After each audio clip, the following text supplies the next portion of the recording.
اعوذ باللہ من الشیطان الرجیم بسم اللہ الرحمن الرحیم یاسین والقرآن الحکیم انک لمن المرسلین على صراط مستقيم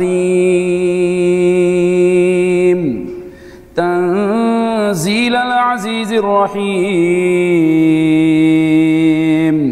لتنذر قوما ما أنذر آباؤهم فهم غافلون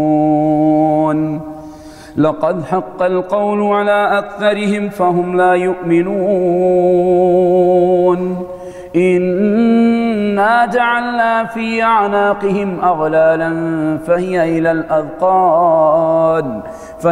الأذقان فهم مقمحون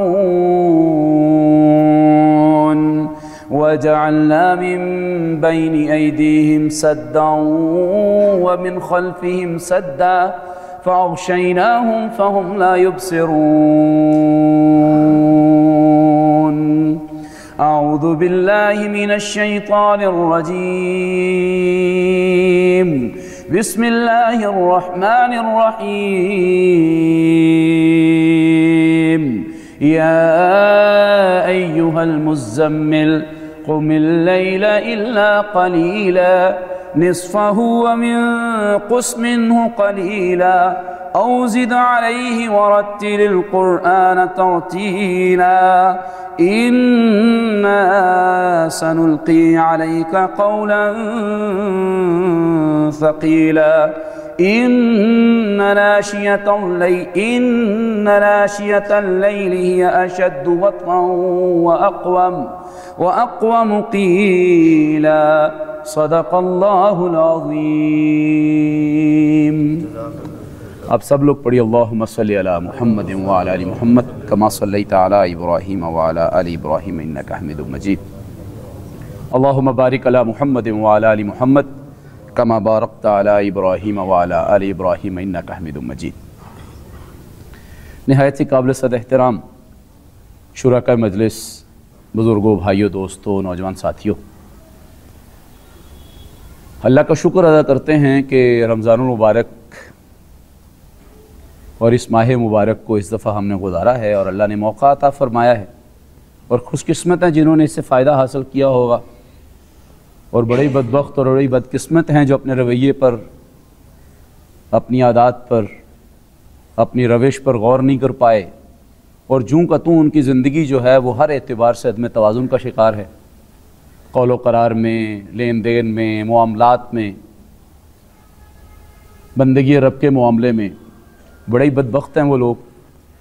آپ لوگوں نے رمضان کے فضائل کے ضمن میں، اس کی فرضیت کے ضمن میں، اس کے مسائل اور احکامات کے معاملے میں تفصیلی گفتگو علماء کرام سے منبر و محراب کے ذریعے سنی ہے اور سنتے بھی ہیں، اور جہاں تک میرا وجدان کہتا ہے یا عمومی جو اس وقت کلچر چل رہا ہے، اس وقت تقریباً تمام مساجد میں جو ہے وہ تکمیل بھی ہو چکی ہے قرآن مجید کی رات قیام اللیل کی صورت میں، اور یقیناً یہاں بھی ہوگی۔ لیکن ذرا غور کیجئے آپ کہ یہ سارے معاملات تو آپ نے پچھلے سال بھی کیے تھے، جن کے فضائل سنائے جاتے ہیں، جن کے احکامات آپ کو سنائے جاتے ہیں اور آپ سنتے ہیں، اور بڑی پابندی کے ساتھ آپ روزہ نبھاتے ہیں، قیام اللیل کرتے ہیں۔ یہ تو پچھلے سال 11 مہینے پہلے بھی آپ نے یہ کام کیا تھا، بلکہ میں کہوں کہ امت یہ تو 20 25 30 40 50 سالوں سے یہی کام کرتی چلی آ رہی ہے۔ سحر و افطار کا اہتمام ہوتا ہے، قیام اللیل کا اہتمام ہوتا ہے، لیل و نہار میں ذکر اذکار کا اہتمام ہوتا ہے۔ اعتکاف، یہاں بھی دوست بیٹھے ہوئے ہیں، اس وقت پوری امت اعتکاف میں بیٹھی ہوئی ہے، پوری امت سے مراد ایک اچھی خاصی تعداد ہے امت کی جو اس وقت کس میں بیٹھی ہوئی ہے، اعتکاف میں بیٹھی۔ لیکن یہ 11-12 مہینے پہلے بھی آپ نے کیا تھا، اور 11-12 مہینے پھر بعد میں آپ نے کام کرنا ہے۔ 11-12-15 مہینے پہلے آپ حج پہ گئے تھے، ابھی پھر 2-2.5 مہینے بعد دوبارہ آپ حج پہ جانے کی تیاری کر رہے ہوں گے۔ یہ بالکل سارے کام آپ نے کیے۔ تکمیل قرآن کی مجالس اور محافل بھی پہلے ہوئی ہیں، ابھی پھر ہو جائیں گی یا ہو رہی ہیں۔ لیکن ذرا ایمان سے بتائیے آپ تھوڑی دیر کے لیے،